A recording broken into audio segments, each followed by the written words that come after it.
Hello student, हम लोग पिछले वीडियो में पढ़े थे रिवर्स ऑस्मोसिस और डाइल्यूट सॉल्यूशन के विषय में। अब हम लोग इसको आगे नेक्स्ट इस वीडियो में अब हम लोग पढ़ने जा रहे हैं ये लॉ ऑफ ऑस्मोटिक प्रेशर, है ना। लॉ ऑफ ऑस्मोटिक प्रेशर, परिसारक दाब का नियम। ये परिसारक दाब का नियम क्या है? ये परिसारक दाब के विषय में हम लोग पढ़े थे 1887 ईस्वी में। सबसे पहले जो है से आपको ये वान ट हॉफ नामक वैज्ञानिक ने विभिन्न तनु विलयन के परिसारक दाब का अध्ययन किया था और एक सिद्धांत का प्रतिपादन किया था जिसको हम लोग परिसारक दाब के नियम से जानते हैं। मतलब 1887 ईस्वी में वान ट हॉफ नामक वैज्ञानिक ने विभिन्न तनु विलयन के परिसारक दाब का अध्ययन किया और एक सिद्धांत का प्रतिपादन किया था जिसको हम लोग ये परिसारक दाब के नियम से जानते हैं, जो निम्नलिखित है। उसमें पहला नियम है आपका, पहला लॉ है जिसको हम लोग बॉयल्स वान ट हॉफ लॉ के नाम से जानते हैं। बॉयल्स एक वैज्ञानिक थे, बॉयल्स वान ट। इनके अनुसार स्थिर ताप पर, मतलब कांस्टेंट टेम्परेचर पर, स्थिर ताप पर किसी तनु विलयन का परिसारक दाब जो है उसके सांद्रण के समानुपाती होता है। अर्थात स्थिर ताप पर किसी तनु विलयन का परिसारक दाब उसके आयतन के व्युत्क्रमानुपाती होता है। तो हम लोग ये कहेंगे कि ये परिसारक दाब के प्रथम नियम, मतलब बॉयल्स वान ट हॉफ के अनुसार किसी तनु विलयन का परिसारक दाब उसके सांद्रण के समानुपाती अथवा उसके आयतन के व्युत्क्रमानुपाती होता है। इसको हम इस तरह से लिखेंगे, हम लोग नोट करेंगे। 1887 ईस्वी में वान ट हॉफ नामक वैज्ञानिक ने विभिन्न तनु विलयन के परिसारक दाब का अध्ययन किया और एक सिद्धांत का प्रतिपादन किया जिसको परिसारक दाब का नियम कहा जाता है, जो निम्नलिखित है। उसमें हम लोग फर्स्ट लॉ बॉयल्स वान ट हॉफ लॉ पढ़ रहे हैं। प्रथम नियम बॉयल्स वान ट हॉफ का नियम। आगे लिखेंगे ये बॉयल्स वान ट हॉफ के अनुसार स्थिर ताप पर किसी तनु विलयन का परिसारक दाब उसके सांद्रण के समानुपाती होता है। इसी चीज़ को हम दूसरे रूप में लिखेंगे, अर्थात स्थिर ताप पर तनु विलयन का परिसारक दाब उसके आयतन के व्युत्क्रमानुपाती होता है। यदि हम मान लें कि स्थिर ताप T है, विलयन का परिसारक दाब पाई है, सांद्रण C है तथा विलयन का आयतन V है, तो हम लिख सकते हैं पाई समानुपाती C, जहाँ ये स्थिर ताप T है, मतलब T जो है कांस्टेंट है। अथवा इसी को हम लिख सकते हैं पाई समानुपाती 1/V। इसको हम इक्वेशन फर्स्ट मान लेते हैं। तो हम लोग पढ़े बॉयल्स वान ट हॉफ का नियम। बॉयल्स वान ट हॉफ के अनुसार स्थिर ताप पर किसी तनु विलयन का परिसारक दाब उसके सांद्रण के समानुपाती अथवा आयतन के व्युत्क्रमानुपाती होता है। इसको हम मैथमेटिकल फॉर्म में ये लिख सकते हैं कि पाई समानुपाती C अथवा पाई समानुपाती 1/V, जहाँ पाई परिसारक दाब होता है, C सांद्रण होता है और V जो है से आयतन होता है।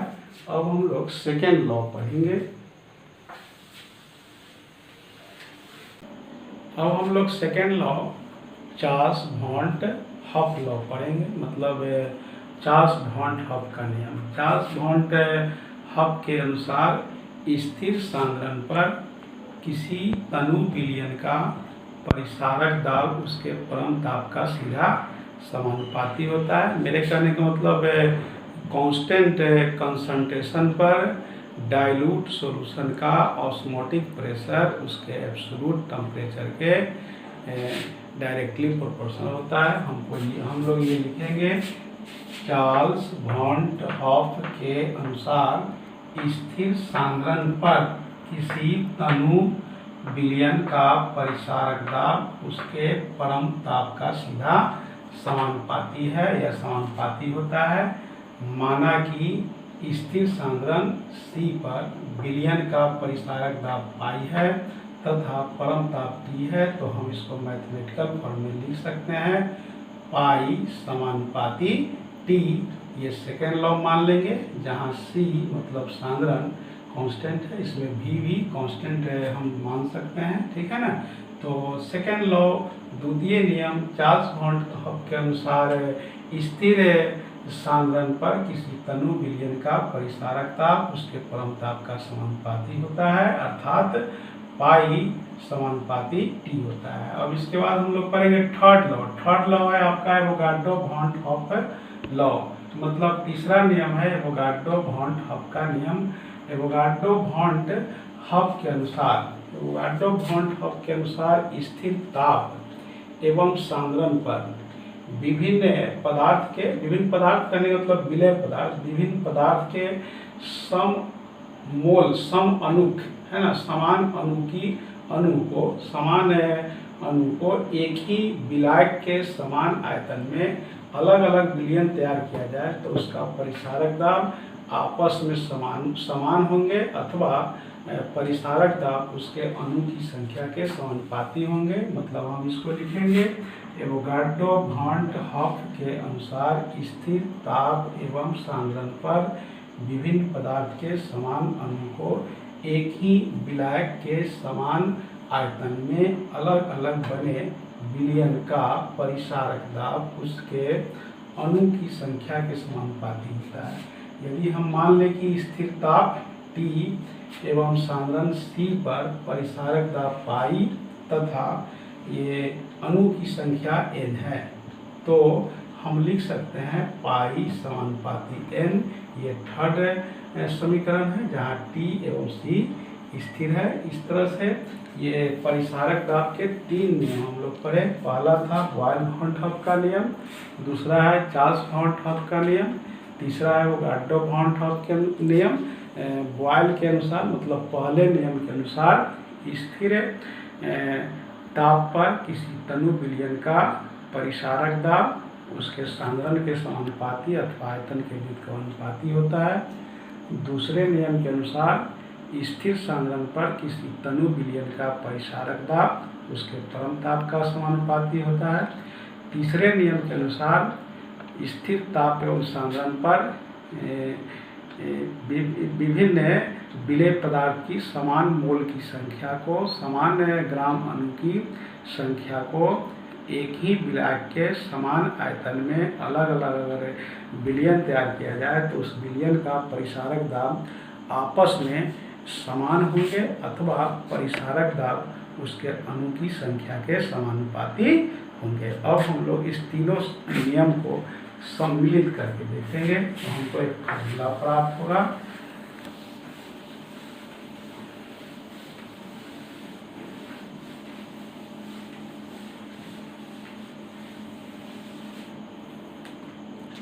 लिखेंगे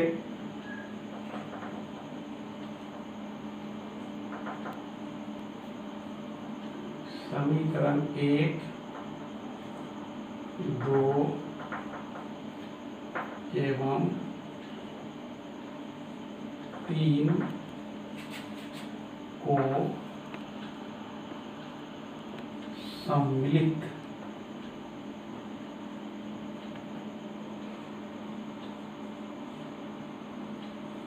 करने का मतलब सम्मिलित करने पर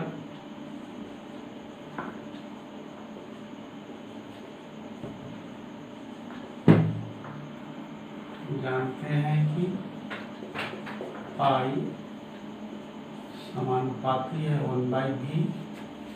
ये फर्स्ट समीकरण है।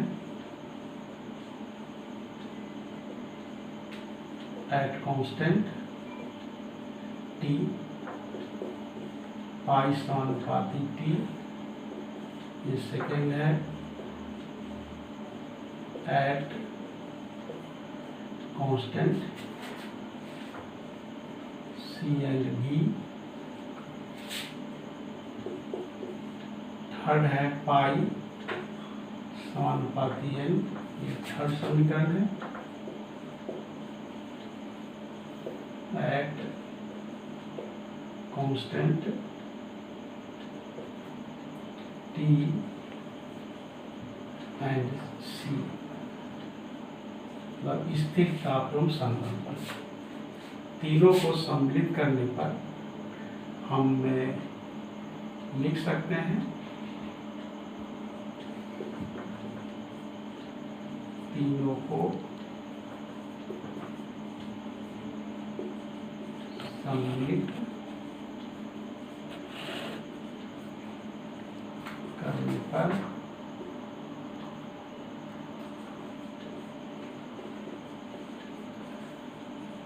हम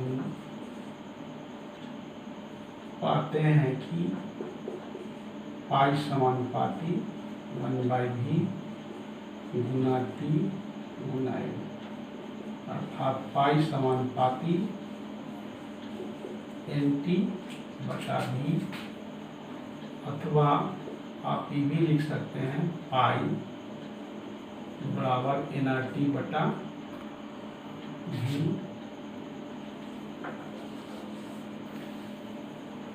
जहाँ R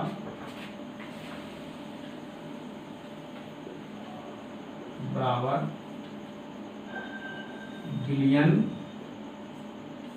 स्थिरांक, मतलब सॉल्यूशन कांस्टेंट। उसका हम लोग ये भी लिख सकते हैं पाई भी बराबर,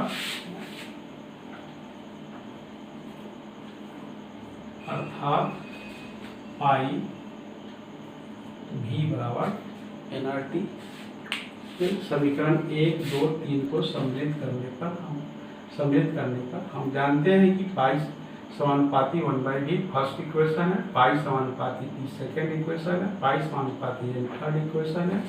पहला बॉयस वॉन हॉफ के अनुसार है, दूसरा चार्ल्स वॉन हॉफ के अनुसार, तीसरा एवोगाड्रो वॉन हॉफ के अनुसार। तीनों को कंबाइन करने पर, सम्मिलित करने पर ये तीनों में पाई कॉमन आते हैं, वेरिएज का सिंबल भी कॉमन आते हैं, लेकिन ये तीनों वेरी करता है। 1/v गुना t कर देंगे गुना n कर देंगे, फिर हम लिखेंगे पाई समानुपाती n को t से गुना करेंगे तो nt बटा v होंगे। ये समानुपाती को चिन्ह को हटाने के लिए कांस्टेंट का प्रयोग किया, पाई बराबर nRT।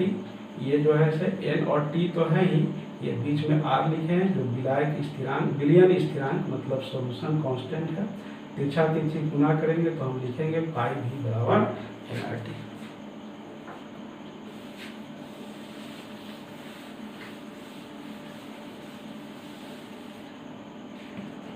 इसको लिखेंगे where pi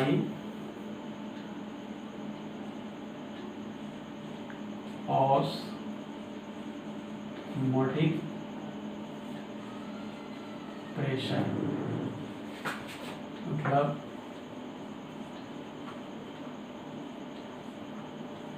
परिचारक दाब है, v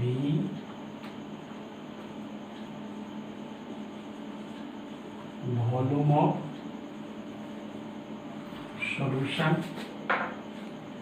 मीन्स बिलियन का आयतन है, n नंबर ऑफ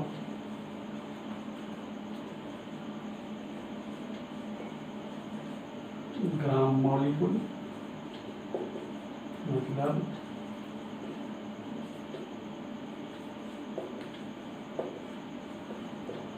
ग्राम अणु की संख्या है।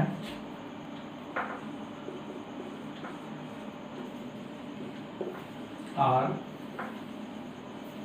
सॉल्यूशन कांस्टेंट है, इसको कहेंगे बिलियन स्थिरांक, और T है आपका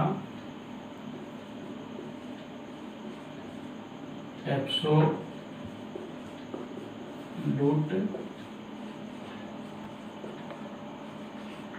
टेम्परेचर मीन्स परम दाब।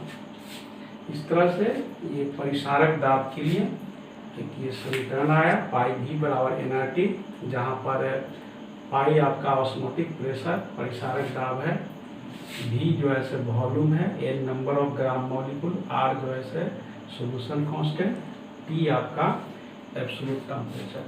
अब इसमें ग्राम मॉलिक्यूल्स के मान को डालने पर ये थोड़ा फार्मूला में चेंजिंग आए, चाहिए आप कह सकते हैं कि रिलेशन बिटवीन ऑस्मोटिक प्रेशर और मॉलिक्यूलर वेट ऑफ सॉलिड स्थापित करने पर लिखेंगे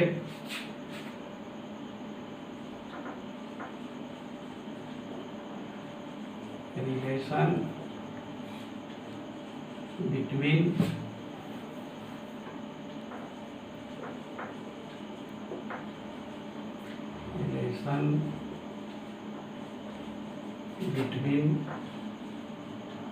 osmotic pressure and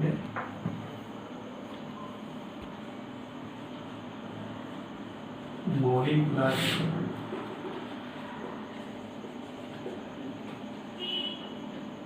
weight of solid. मतलब परिसारक दाब एवं विलय की अनुभार में संबंध।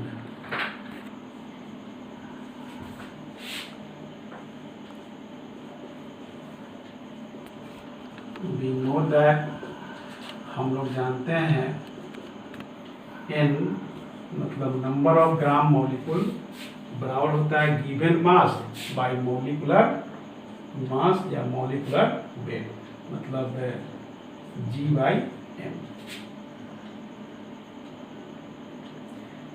G/m मतलब ग्राम अणु बराबर होता है दी गई मात्रा बटा m, जहाँ n ये ग्राम मॉलिक्यूल को, g गिवन मास को और m जो है मॉलिक्यूलर मास को डिनोट करता है। इस n के मान को परिसारक दाब के समीकरण में डालने पर लिखेंगे। अब n के मान को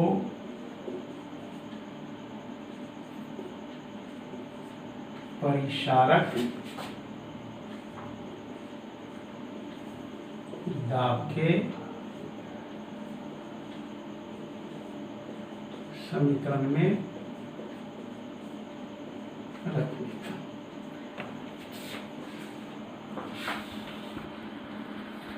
परिसारक दाब का समीकरण है पाई भी बराबर nRT। ये परिसारक दाब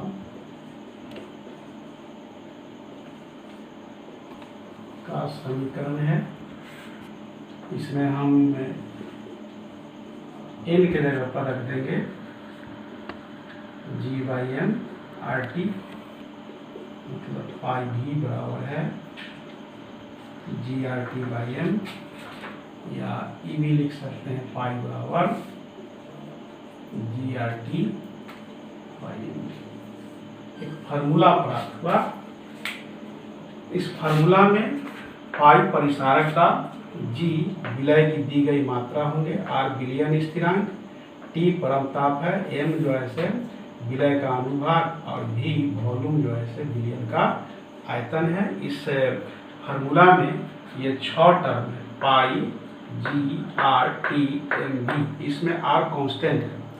और इस 6 में से मतलब 6 में से अगर कोई 5 टर्म्स हमको मालूम हो तो इस फार्मूला के द्वारा हम छठे का मान ज्ञात कर सकते हैं। अगर लिख देते हैं ये जहाँ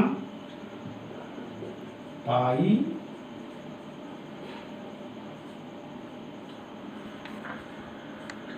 परिसारक दाब और जी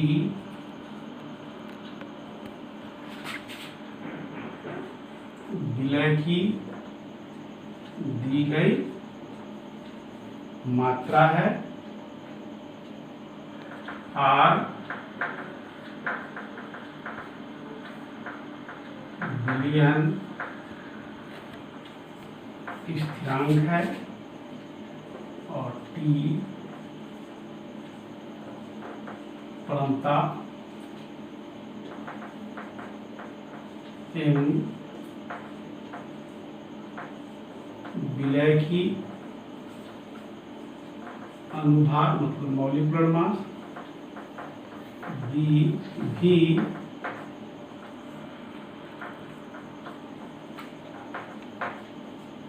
विलयन का आयतन है। इस तरह से ये हम लोगों को ऑस्मोटिक प्रेशर और विलय के अनुभार में एक संबंध प्राप्त हुआ, पाई बराबर GRT बटा MB, जहाँ पाई परिसारक दाब, जी विलय की दी गई मात्रा, आर विलयन स्थिरांक, टी परमताप, एम विलय का अनुभार और भी जो है विलयन का आयतन है।